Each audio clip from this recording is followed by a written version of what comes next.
Hello and happy Friday, and thanks for tuning into RadioFreeRhinecliff.org and this show in particular. Correct me if I'm Norm. I'm your host, Norm. I'm thrilled to be here tonight with Mr. Robert Heywood, who's lived in Rhinebeck his whole life.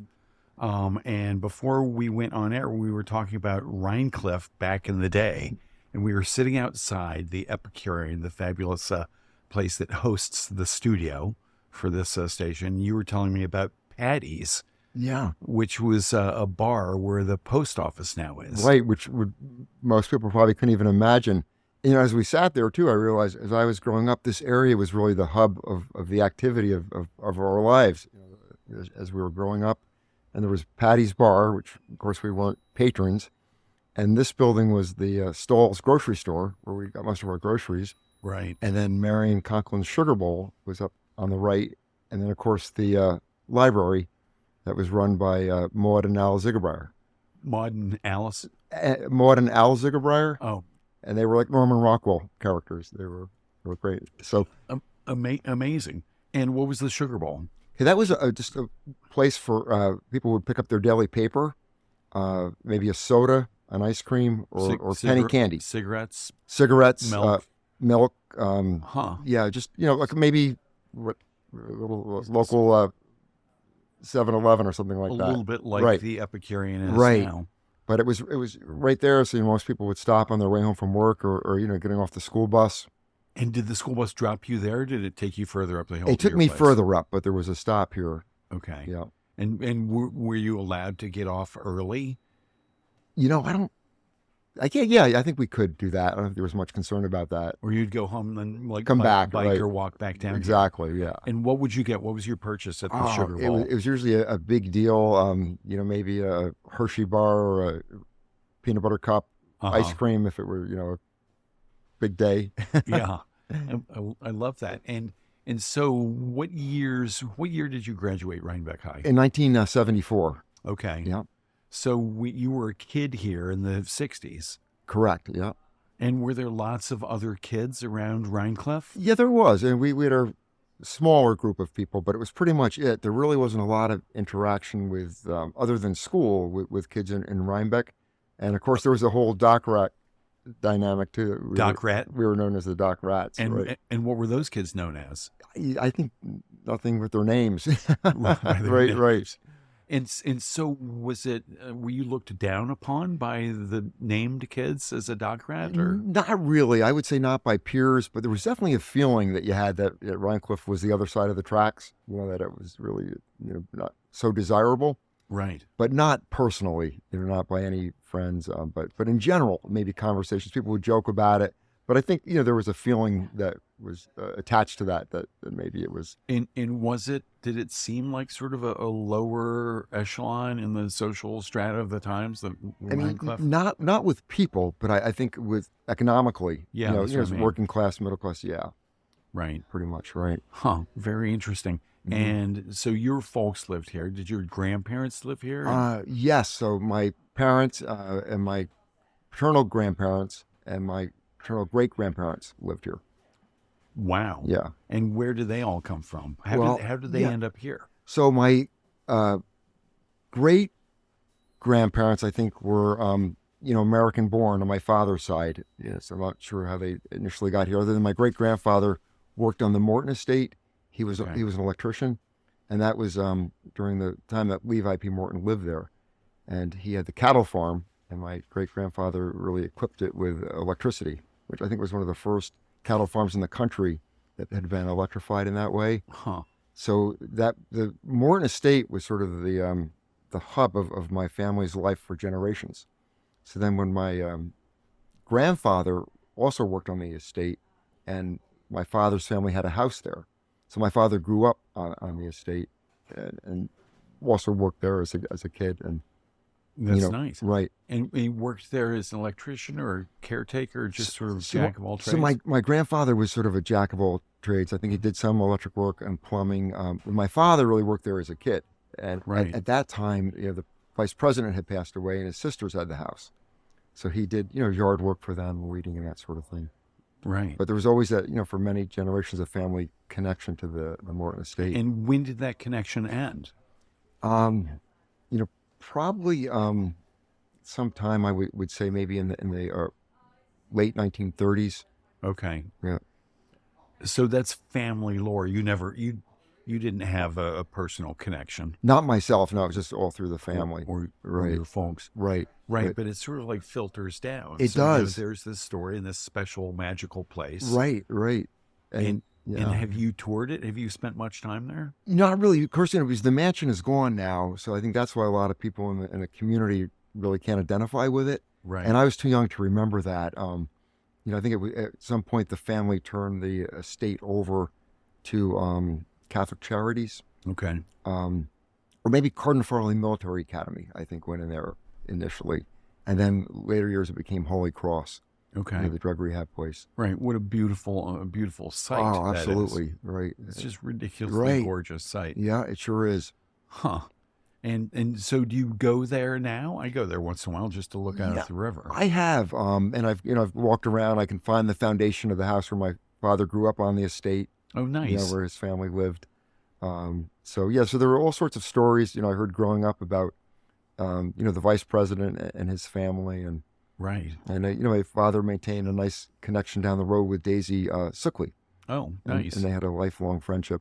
She's buried right here at the cemetery in town. That's right. I know where that is. Yeah. So tell me more about Patty's. Okay, You so know, it must have been a mysterious place for a kid. For me, I just enjoyed talking with Annie Jordan, the owner. So I would it was pretty natural to me. Okay. I would just sort of walk in and we would talk about what was ever going on. But I realized at a young age that she was one of the smartest people that I'd ever known. And probably to this day, I would say the same. Wow. Super intelligent, a lot of wisdom, and just had a very practical view of life and the world that she shared with me quite a bit. Yeah. Well, nice. Yeah. And did you kids, at what age did you try and sneak in there and get beers? That's interesting. I mean, I did that in a lot of other places, but never there. That was not my relationship with her. Right. Right. Little close to home. Right. Right. And later years it became pretty, run down, and I think it was just her routine to go down there, open it up, and she would sit on the customer side of the bar. Uh-huh. And I was in there one evening, and a young guy got off the train and went in, sort of nervously asking for a drink, and she said, "Go help yourself." So he went, got whatever he wanted, and he came back to pay her, and she said, "Can't you make change?" So he sort of sheepishly went behind him, for real, behind the bar, and made his change. And It's a self-running bar. Right. And she had a kick out of that. That's pretty good. Yeah. Now, and what was Rhinecliff like back then? I've heard stories of it being a pretty rough place. Yeah, I think from the outsider view, for me, it was all I knew, and I never really felt that, that it was a rough place. I think it was just over the years, between the railroad and maybe years and years ago, all the saloons, it sort of had developed that reputation. All the saloons? More than I would know, but going back, sure, where the Kip's Tavern is, of course, Right. the Rhinecliff Hotel. Patty's, and I think there might have been a few others. I think there was a period in time where, because of the railroad, when that was thriving, that there were a lot of bars in Rhinecliff. Right. Yeah. Nice.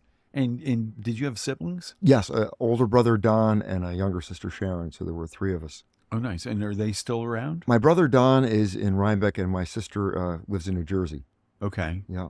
You all get together much? Occasionally at the house, still at the homestead, where my mother is. And she's 90 something? She'll be 93 in November. Wow. Hats Yeah. off to her. And what is the secret to longevity? I think she just has a good engine. She really enjoys life. I mean, she worked hard. She overcame a lot of obstacles. Mhm. I think she developed a very strong character. And she was a beloved school nurse in Correct. in the district here. She was, yeah, for many years. I think over 30 years. Wow. Yeah, and she was born in Sweden, and her mother passed away at childbirth, and she was brought here by an aunt who was a seamstress, and they lived in a tenement in Manhattan where she worked. And then at one point, her aunt saw an ad to be a housekeeper for a family in Statsburg, and that's how they ended up here. And then she met my father later years. Here in Rhinebeck, yeah. Nice. Yeah. What's the story of their meeting? I guess it was through one of my father's cousins who was going out on a date with my mother, and my father picked them up, and somehow my father and mother ended up making a connection after that. Right. Nice. Right. And before we came inside, you were telling me a story about growing up and going to help out the lady next door. Yeah. So when I was growing up, in my neighborhood, where my mother still lives, there were a lot of elderly people, and my mother would often ask me to bring magazines over for them to read, and instead of just dropping them off, I would stop and stay and visit and speak with them for a while, and then I really grew to enjoy that. So to me, it wasn't just like oh geez, I have to bring the magazines over. It said I would go for a visit, and I think I really developed an ear there that I might have been the beginning of my counseling career. Right. Just an interest in other people's And lives and stories. What were their names? Okay, so there was a lady, Molly Zackow, Uh-huh. who lived at the end of Grinnell Street, and she had a very tiny column in the Rhinebeck Gazette called Rhinecliff News Oh, that nice. she wrote. But she was a great lady, again, very intelligent, interesting person. Another, Eva Kipp, and then a third, Nellie Trowbridge. Wow. Yeah. So, I mean, it's unusual, I think, for a young kid to be interested in the stories of older people. Right. Yeah. And how do you think that happened? I think it might have just been an innate interest I had, or it just somehow it was sparked by that. It was very natural for me at the time. Right. But I've got great memories, and I realize that other people might have considered that maybe a little boring at that age. Right, but you liked it. I liked it, yeah. And you said before, and you said just now, you think maybe that's why you decided to get into this counseling. Yeah, I think maybe early on I developed that ear, that interest in other people. Early on that. Right. You was should acquired then. you should have a radio show. Oh, I don't know about that. And so you were here, and I'm guessing until you went away to college. Yes, yeah. And where was that? Okay, that was SUNY Cortland, Uh-huh. and that was a big deal. It was going to a small high school like Rhinebeck and leaving, and so I was there, for 4 years, and then I stayed on as a residence director, and went to grad school, and earned an undergrad and master's in health education. Okay. And so I was there, for 6 years altogether. Okay. Yeah. And so you got a graduate degree in health education. Yes. 6 years. And what'd you do after school? So after that, I worked. After working as a residence director, I was hired at Marist College as director of residence life and housing. Oh, okay. And when I left, I was responsible for hiring a Steve Sansola for that job. So he carried on there after I left. And then I went on to Pace University, Westchester, Manhattan, where I was an assistant dean of students for 5 years. Wow. Before coming back to Rhinebeck to work. And that sounds like potentially a good job, assistant dean of students. It was a great job. And why did you leave that? So the higher up I went, it became more political. Right. And I'm not a political person. Right. And it was further away from the students.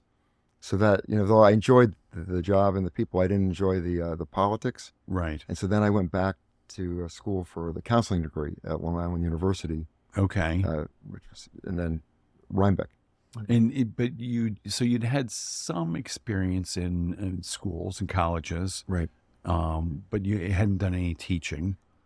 Other than student teaching. And then I did teach a 2-credit course at Cortland. Okay. That was a health ed course. And so how did you choose to go back and get a degree in counseling? Well, I just realized that was my interest, my strength. As I said, when I was in higher ed, in the residence halls, I was very connected to students and counseling. But then when I went up to director of housing, a little less so, but still somewhat. But then when I reached assistant dean of students, it was all administrative. And so what is that coursework like to get a degree in counseling? It's pretty intensive, in terms of, you actually go through therapy yourself, and there's quite a bit to do, with internships, at least 2 internships, and a lot of studying of all counseling theories. And did you do your internships out on Long Island? No, I actually, where I went to school was Long Island University, but it was at Dobbs Ferry campus in Westchester. Oh, nice. So they were locally there, but it was a 60-hour program, so it was pretty substantial. Right. Mm. Huh. But that was really just going through the hoops, though. I mean, I pretty much learned all that hands-on. I don't think I needed it. Right. Well, and did your employers think they needed that?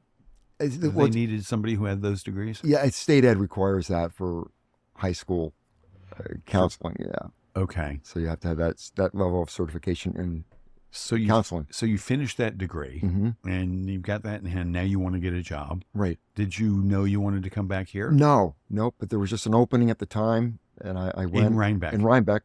And I thought it might be good for a little while, interesting. But I was geared more towards the college counseling center, but decided that this would be a good experience. So I thought it would probably be short term.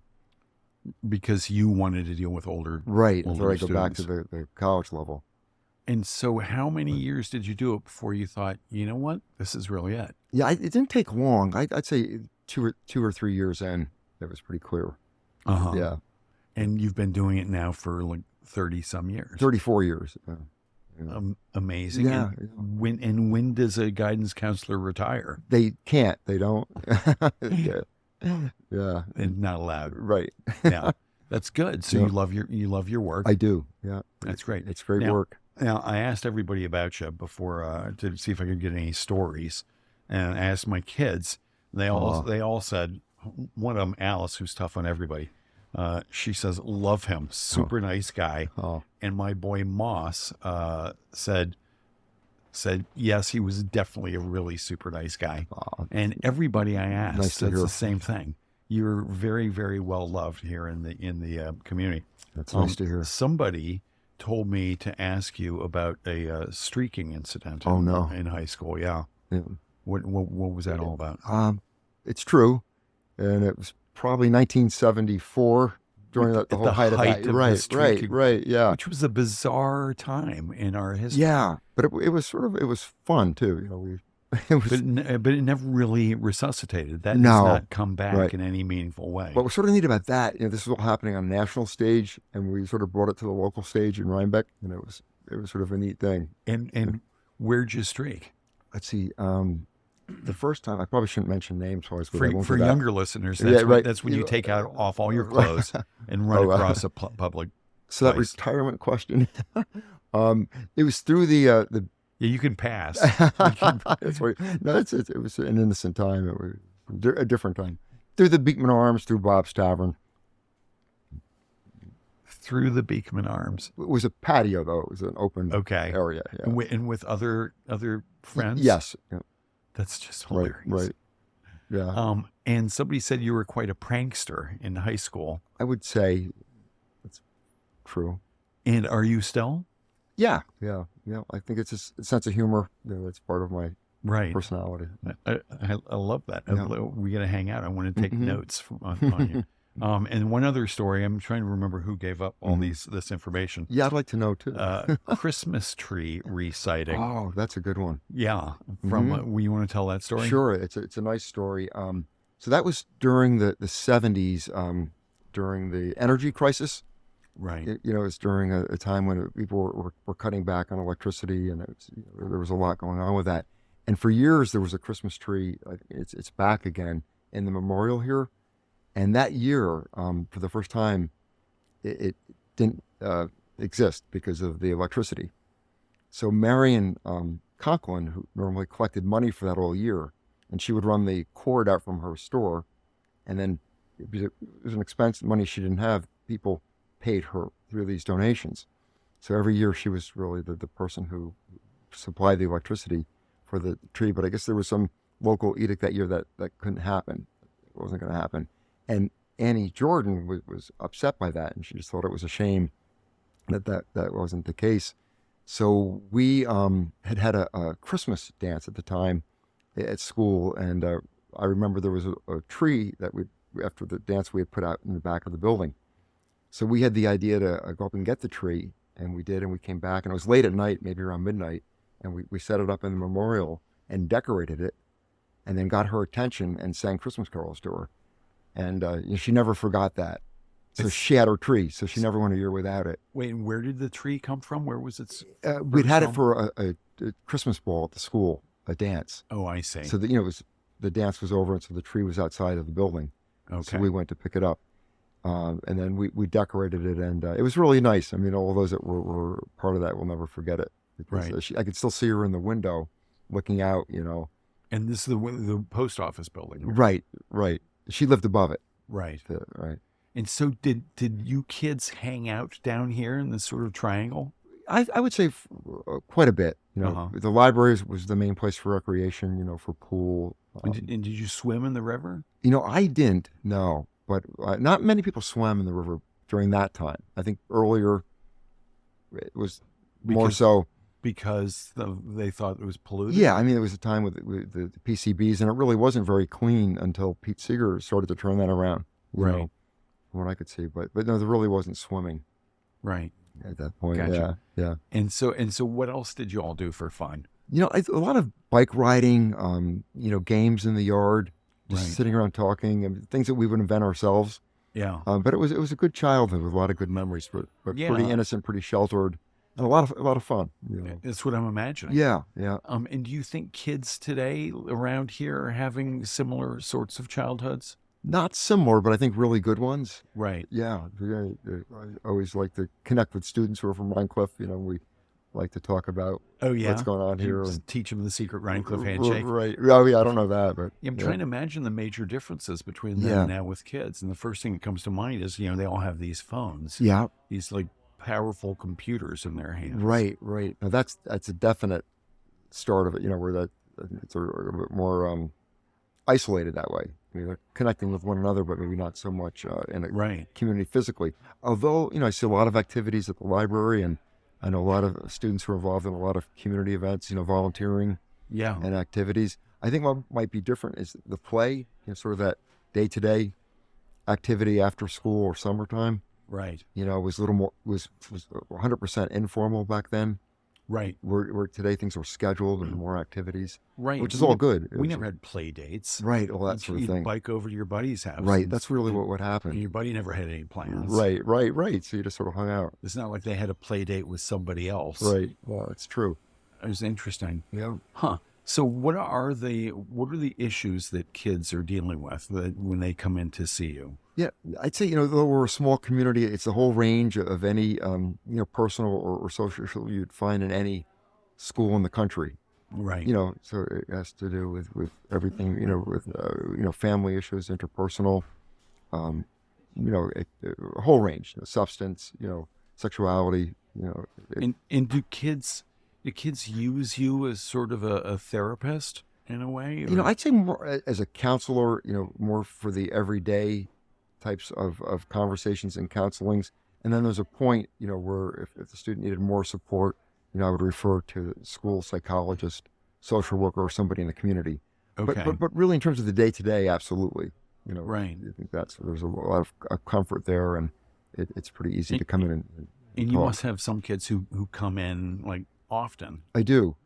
Absolutely, yeah. And that's nice. And so you get to help these kids. I do, yeah. And it's over a period of time, too, because we're grades 9 through 12. So you really get to know most students over a period of 4 years, which is nice. So where do you draw the line and say, you know what, you need to go see this school psychologist? You just do an assessment. You sort of know what you do, maybe a risk assessment, or you just through your experience or education, you just know that it's more in-depth support is needed. A risk to themselves or to others. Right. And do you... Or maybe just in terms of just therapeutic counseling. Right. Yeah. Right. Your assessment that might help. Right. And so do you see kids, you ever have to call the cops? I mean, you see kids that you think, oh God, something bad is just about to happen. Yeah, I would say not so much the police, but certainly the appropriate people. Right. Whether that's a parent or a guardian, another administrator, another counselor within the school building. So you reach out to make sure a support system is in place, and that can vary. But not so much the police, because the discipline is handled more by the principal and the assistant principal. Right. And we like to keep that distance so kids will be more comfortable coming to us confidentially. And versus 30 years ago or 34 years ago when you started, do you see that there's about as much support system out there for kids?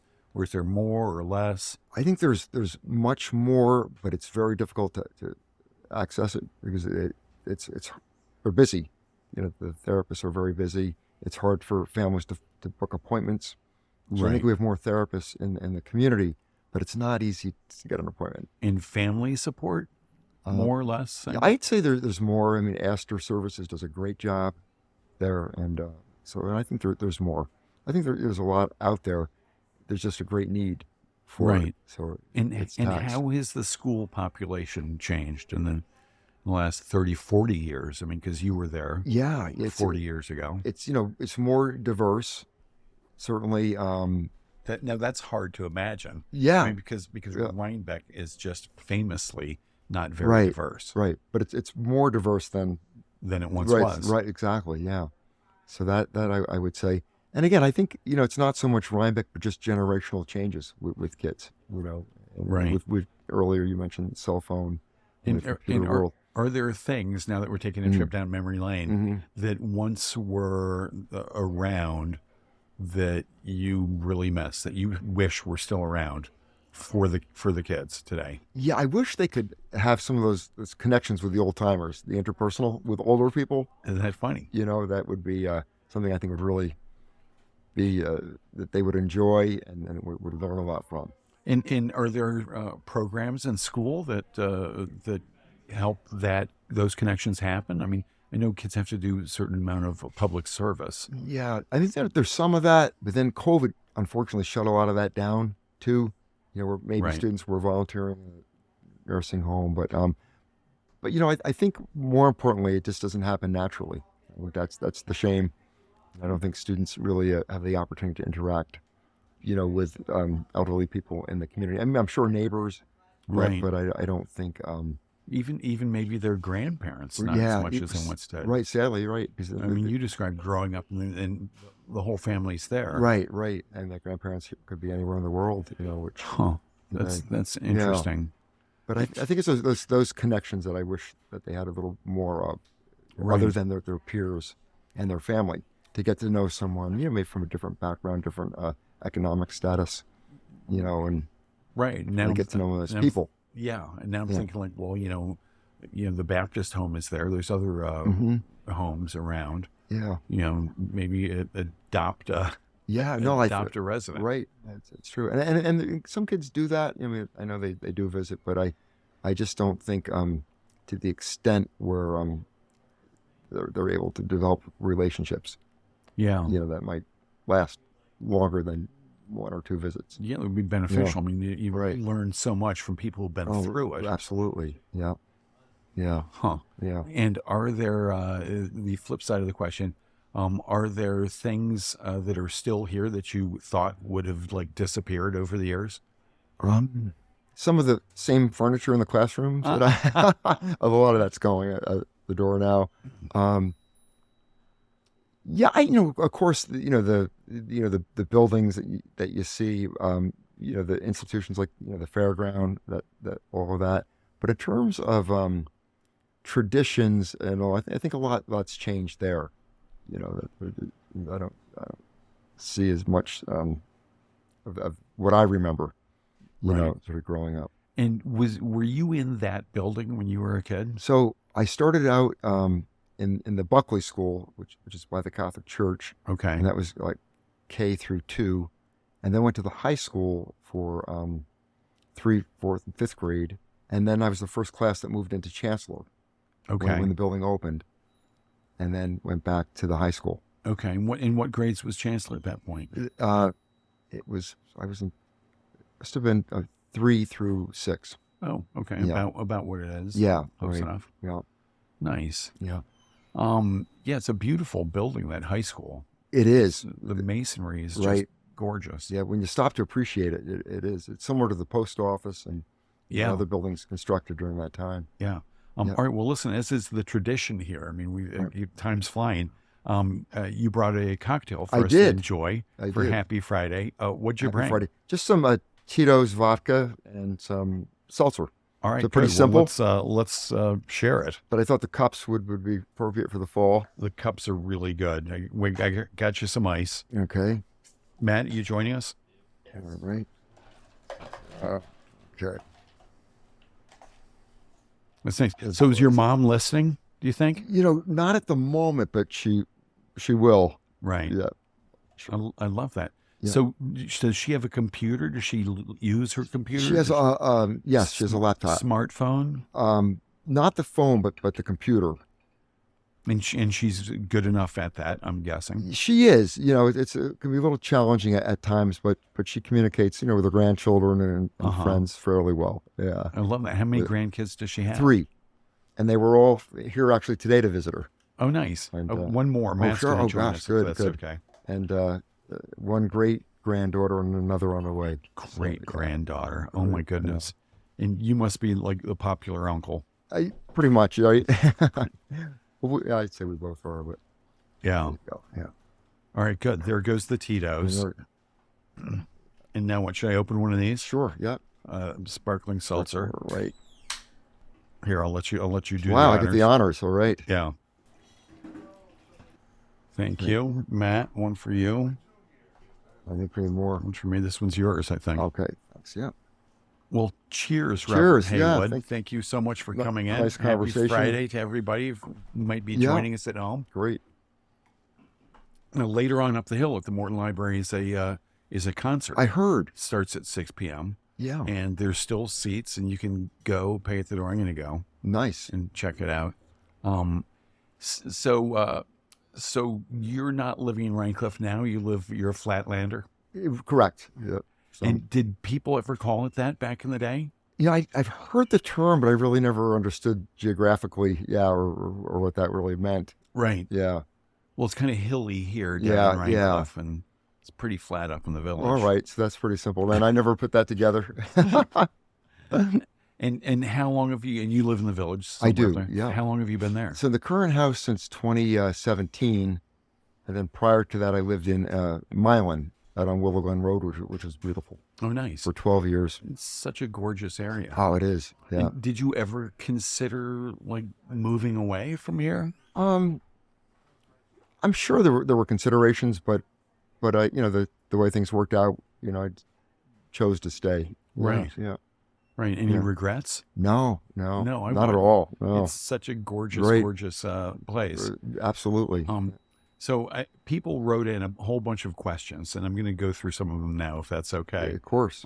How often do you agree with the post-high school path that graduating seniors want to be on? So when seniors choose to go to college or trade school or whatever, do you think they're mostly making the right choice for them? That's the bottom line. So it's so it's not about my agreeing, but just certainly helping them find the resources to choose the path that's best for them. Right. Yeah. But it's a young age. Many kids, I'm guessing, are not choosing the path that probably actually is best for them. Yeah, but I think that's sometimes how they're going to get there. You certainly you can direct to a point, but I think then there's a point where I think the experience is really most valuable. Right. For kids. And related to that question, do you ever have kids choosing something and you're like, no, that's not what you should do? I can never remember saying that. Like certainly in terms of counseling, Well, suggesting sure matching skills, but never to the point where I thought, gosh, you shouldn't do that. Right. Ever. And Rhinebeck's sort of a college-focused high school. Yes. What percentage of graduating seniors go to 2 or 4 year colleges? I'd say overall, it's in the 80%. It varies a little bit. That's pretty mid good. to high 80s. Yeah. And what are the numbers for like Red Hook and Hyde Park? I'm not sure what those would be. Right. But I know in terms of state percentages, that's high. Right. Yeah. That's good. Right. Now, and one of the things you mentioned, diversity in Rhinebeck. Not a lot of diversity, but there is enough socioeconomic diversity and a lot of Latino population around here, and people in the socioeconomic like lower tiers might not be able to get into college. What can be done to sort of help them find their path into college or a post-high school education? Right. I think there are a lot of people within the school and the community. I mean, it's certainly a very generous community. I think there are a lot of people who are advocates, Culture Connect, and then people who do individually. So Right. I think there's sort of a good amount of support for students. I mean, there never seems to be enough, but I think we live in a community that really does look after those that Right. have needs. Right. That, And now some kids, like in wealthier families, have they hire consultants to help the kids write their Common App essays and stuff like that. What do you think about that? Is that it's a personal decision. You know, that's how I look at it. Right. Yeah, that if that's what a family chooses to do. You know, we're there to provide the same support to all the families. right? You know, but certainly. And do how many guidance counselors are there? 2 of us. Okay. Yeah. And do seniors need to sit down with y'all and work on their college? They do. Applications. Yeah. In fact, we're sort of in the middle of that right now, September, reading essays. So we work very closely with the students on every aspect of the application, right for the early years of, identifying interests, Right. developing, or post-high school plans, which may not include college. It might be the work world, military, community service, a year off. But we work, very closely with them in terms of the college application, Right. full service with that. And do many, you said like 82% or something go to college. What percentage go to into the military? I don't know that number, very small percentage. Right. It seems like maybe some years none, and maybe every few years a few. And does the military come and recruit? They don't. They come and set up tables for information. Okay. It's just like a college admissions rep would do. But Right. it would be along those lines. And are there big sort of like fairs in the gymnasium or whatever where all colleges come and? We the larger schools have those. We actually have a smaller venue right in the guidance office. It's more personal. Okay. We had a rep in from Hobart and William Smith the other day, and it was nice. It was a small group of kids. And, So different college reps come on different days. individually, yeah. And do kids get out of class or whatever to go see these? Probably not, if they're in an academic course. So if they happen to be free during that time, or if they have an interest, they could ask the teacher for a pass Okay. to come in to see. But it's a great way to connect with the college, especially if they're unable to visit. Right. Yeah. And there was an issue with a schedule footprint years ago. I mean, the kids are pretty packed with Yes. the classes they need to take, right? Right. What can be done? How can they get in everything? Well, I mean, it's so individualized, and everything is very relative, Yeah. right? So in terms of what the student interest is, or what their plans are. But that's very individualized, and I think sometimes it's difficult when parents might talk to other parents and their kid might be looking at a different program, and then they try to make comparisons. I think that's probably best approached individually. Right. Yeah. But it can be complicated for kids to, if there's only one elective being offered, like in one period. Right. Yeah. Small school. That is a sort of the downside. Right. Because there are fewer offerings, where a larger school might have 3 or 4 sections, and then here maybe there's one of an elective. And how's enrollment? You say small school. Is it? Yeah, I don't have any figures this year, but it's inching downward. Uh-huh. So I think It seems like since the pandemic, lots of families have moved I know down. it is surprising. Mathematically, you would think the opposite, Yeah. but I don't. I mean, I think there was a surge initially, and then I think it leveled off, and now I'm not sure what the numbers will be this year, but I think the enrollment's definitely dropping overall. Huh. And I wonder if it's like that all over the state. Yeah, I have no idea really. I wonder if it's sort of a demographic, thing. Yeah. Or just a local thing. Yeah, it's hard to know. When I talked to Brett King the other day, he said there's a bubble in the 3rd grade, which works right out to the beginning of the pandemic. Right. And that's what I'm and thinking. there's a lot of kids coming through in the 3rd grade, and then it goes back down. Right. So he gave you some of that information. Yeah. So I think that's the trend. Overall trend is lower enrollment. Yeah. Yeah. Huh. All right. We're going to get back to the questions that people wrote in. Oh, here's one. Actually, no, I'll ask this. A couple of people wrote this. Is higher education worth the price we pay putting kids in debt for the rest of their lives? Phrased that way, no. Right? Yeah. Guess what the writer's answer to that was. But like my kid Alice, had 1 semester left in college. Yeah. and she decided. I mean, had to come home. She was in Europe. Yeah, I remember that. She came home just before the travel ban in March 2020. She finished that semester remotely, and then she's like, I don't know if I want a degree. I don't know if I need a degree. Do you see attitudes in kids changing that way? For a while I thought so, but not so much lately. I think what I used to see is maybe it would take 4 or 5 years to see discernible differences, like you might say generational differences in kids in the high school. Now it seems every year there's something that's like very different with the personal characteristics. Oh, the goals. Keeps you on your toes. It does, but it's not like a generational thing anymore. I think they could shift differently. It's a little flightier and faster. Right. Yeah, not so much that, but just different directions. Right. Yeah. I see. And when you think about it, in terms of social media and all they're exposed to, they're really different directions, like learning a lot more. Want to go like study business, or they want to study nursing, or they want to go to a 2-year college, or what do you mean by different directions? By that I mean just that, I guess, in terms of their pathway after high school. Okay. But it's certainly not. It doesn't like trend for very long. Right. In terms of that. And in the district, what percentage of the students choose a BOCES education? This year I think we have the highest number we've had in years. So maybe the entire high school population, which I think is about 325. I think we have almost 40 students going. Oh, nice. Which is great. Yeah. And is our BOCES a county-wide? It is. It's county-wide. It serves the entire county. Right, Dutchess County BOCES, yeah. Yeah. Yeah, and it's nice, too, because a lot of those students over the years that I've seen go through BOCES are the people who I see being the backbone of the community. The people who I see on the rescue squad and the fire department many times. Right. Maybe local businesses that they stay.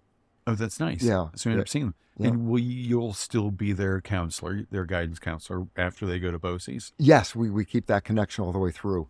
Yeah. And so, do. I mean, the BOCES is a separate campus. It is. Yeah. Down there's at Hyde Park? Salt Point. Salt Point. Right. But do those kids come through your high school? They do. Yeah, they're here.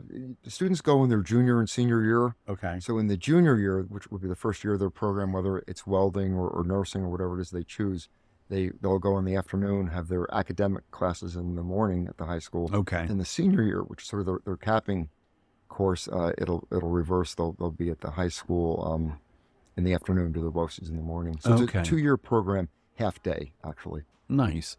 And they can, like, there's programs to become a chef. Yeah, that's a popular one. Yeah. Yeah. The chef, nursing, auto mechanics, welding, right, electrician, right. I love that there's that on offer. Yeah. It's not all just academic focused stuff, right, and then more academic stuff later. In fact, probably if I could identify any change, I'm seeing more students becoming comfortable with seeking that out. Right. Saying that's really what I want to do. Maybe not so much college. Right.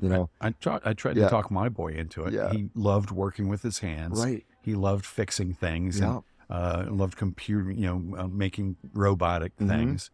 And I was like, you might be happy with BOCES. Yeah. No, I think it's a great option for many kids. And then, many of those students go on to college too.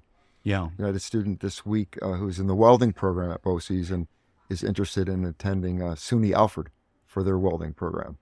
Oh, wow. But we get a full college experience there with the residence halls, the activities, and so it doesn't preclude students going on to college. SUNY Alfred? Yeah. Is that Alfred University, or is it different? It's right across the street, but it's different. Oh, interesting. Literally right across the highway. Right, because Alfred has a good art program. Yeah, absolutely, yeah. And so I imagine like art welding. Yeah, well, I'm sure there's every aspect of that. But there's the SUNY Alfred and then the private university, the Liberal Arts College. Interesting. Okay, here's another question from an old timer. Mm-hmm. You were a Rhinebeck Indian. Yes. That was the name of the sports teams. Right.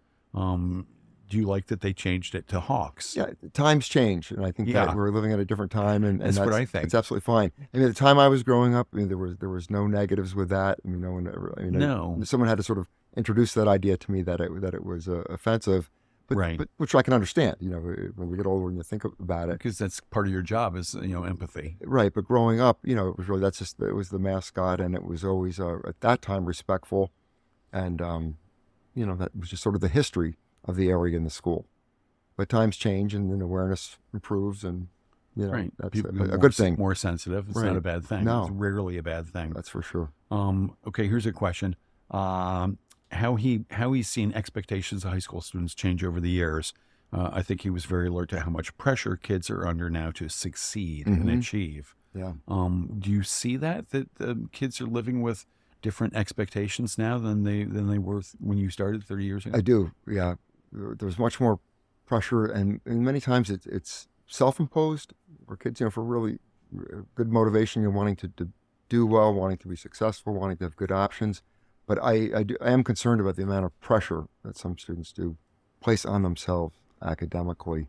Right. Mm-hmm. And do you ever, because frequently that pressure is coming from parents and from the family and stuff. Yeah, sometimes, Do you ever, on your own, like make a call to a family and say, hey, Billy's in here, he's really feeling a lot of pressure. Yeah. And it sounds like it's coming from y'all. Can we talk about that? Yeah, I mean, we do have those conversations, and it's important to bring the family in. But I think, to take a look at it, you sort of want to just have everyone feel comfortable discussing it. So, don't always gauge where it's coming from, but really just what the student expresses or what we observe. But there is a lot of pressure, on kids. They're really good kids, and you just hate to see coming from all over. Right. Okay. Here's a question. We kind of covered it. How will he deal with the growing trend of kids not seeing college as a viable path for a career? It sounds like more and more they are. Yeah, I think so. I think it's a good thing, because they're choosing their own pathway, developing their interests without maybe feeling the community or societal pressure that everyone has to go to college. So I think that's really where we want to be. I mean, years ago, I can remember when I first started, I was in TOPS or whatever it was called then, and I ran into a really nice, probably community member, I'm not even sure it was a parent, and she said, tell me what good colleges students have gotten into this year. And it was very innocent, but I realized then early on that, wow, so many people missed the point, because another person's conception of a good college isn't meeting the needs of all the kids. So I remember I proceeded to tell her about a student who was accepted to a diesel mechanic school in Pennsylvania. Oh, love as that. One of my favorites. That it was the best match that I had that year. Right. Yeah. Harvard's not right for everybody. Right. And it's right for many, but not for everybody. Yeah. Right. Yeah. For some. And so are you in touch with many of the kids who you've helped over the years? Oh my gosh, yeah. Consider that amount of time. So I've had children of my former students already graduate. Right. And so when I go into the, and so you've had two generations. Yeah, yes. Two and plus, working on more. And again, when we mentioned, the culture connect, and I can remember 30 years ago, some of my earlier, most rewarding interactions were with students who may have immigrated, into the country and into Rhinebeck, and to be able to follow them for 30 years as a nurse or a physician assistant or a manager in Lowe's. Right. That was sort of the early wave, back then, where there wasn't as much support as there is today. So that is rewarding, to be able to have that contact. I'll bet. With students and have people contact you. I had a note a few years ago from a student who had difficulty in high school, and she had remembered, she'd thanked me for the support, and she reminded me of how she was truant. She wasn't coming to school, and it all came back to me. I spoke to her mother, and her mother said, I go, what can I do to incentivize her to come to school? And the mother said, give her gummy bears. So I put a bowl of gummy bears on my desk every day, and I can still see her coming in, grabbing them, never saying thank you, and leaving. And then in her 40s, she contacted me and thanked me, and saying that it was one of the reasons she was able to graduate from high school.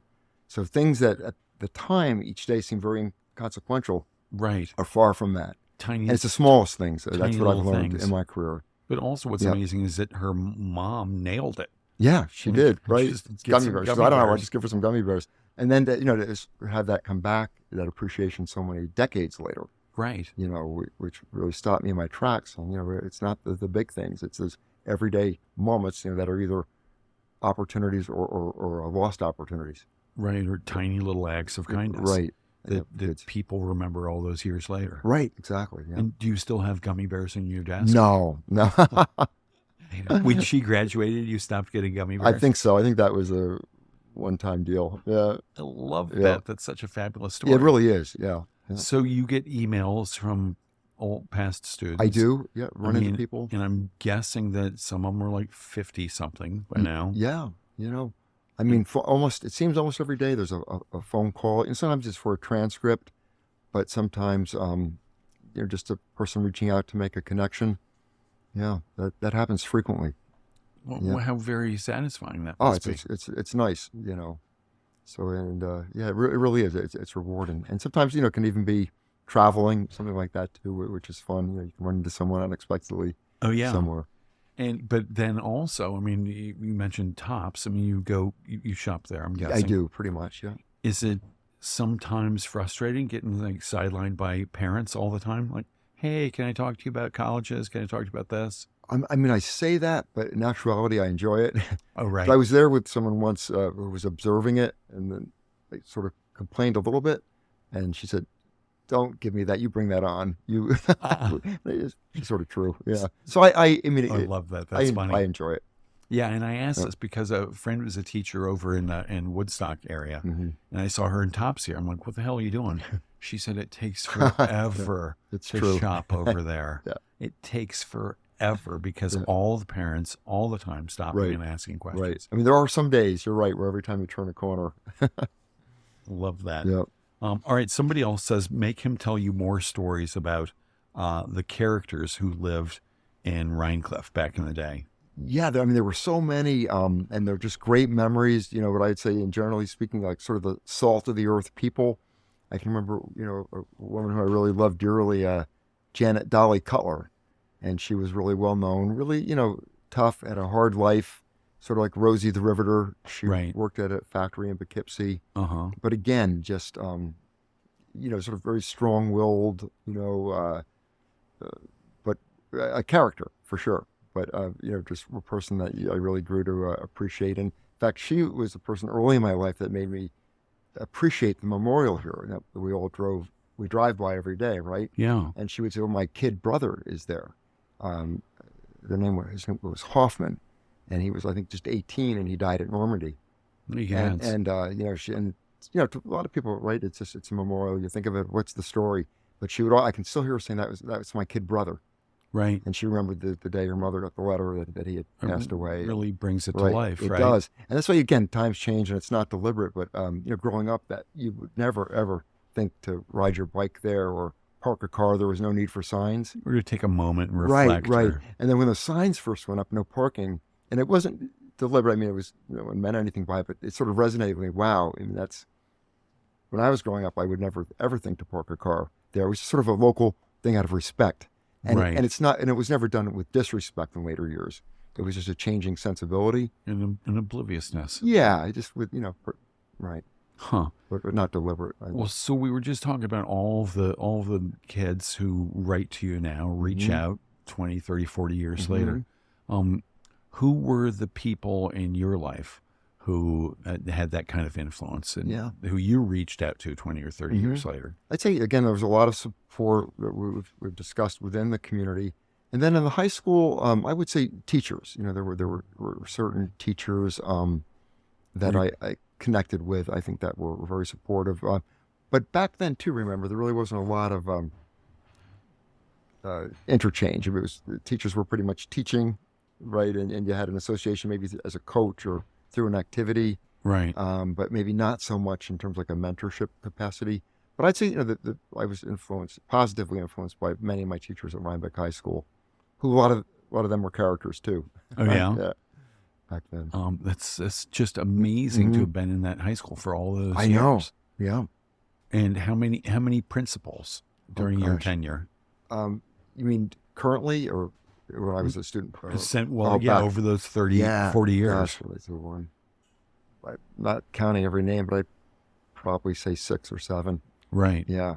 And were you ever at odds with any of the styles of the fresh principal? Oh, in terms of as a student all the time. I was president of the student government.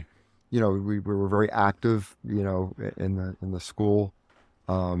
This is the 70s. Right, right. And But so were you active in like anti-war protests? it was or interesting. It was pro-war I was sort of in protests? the or- middle of that. Sort of wasn't part of that, or the craziness of the '80s. But it was a quiet time when I was in high school, and our issues were more local.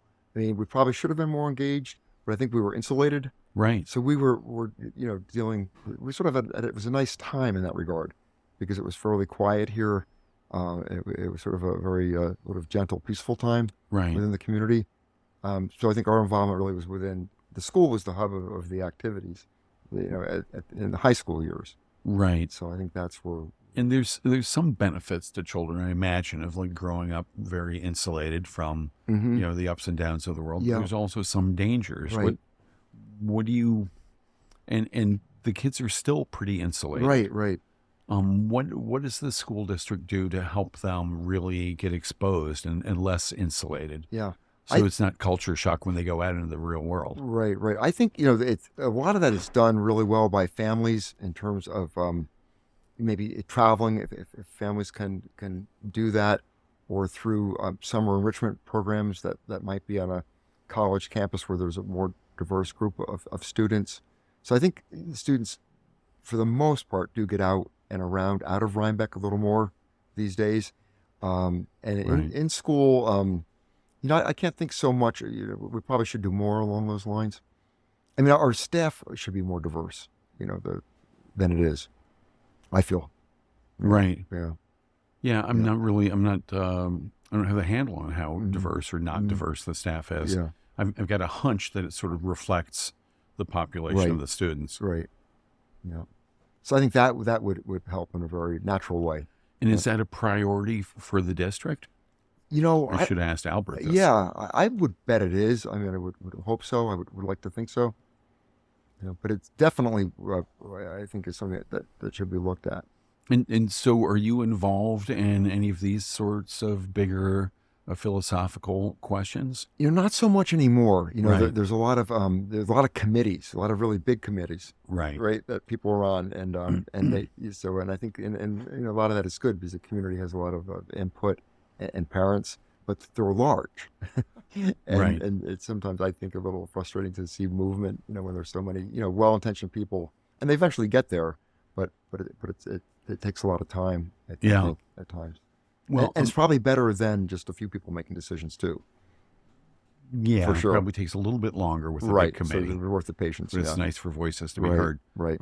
And it's been super nice to have your Likewise. voice here. Thank you. We just enjoyed the I'm looking at conversation. the clock. I can't even believe Wow. it's been an Yep. hour. But thank you Thank you. very much, Robert Heywood, for being here. I enjoyed it. talking some more. I hope you'll come back so we can hear more stories. I would like to do that. Thanks. And it's been really so nice meeting you and having you here. Same. And thanks for helping my kids out. Absolutely. Happy Friday. My pleasure. You too. Bye. Good evening.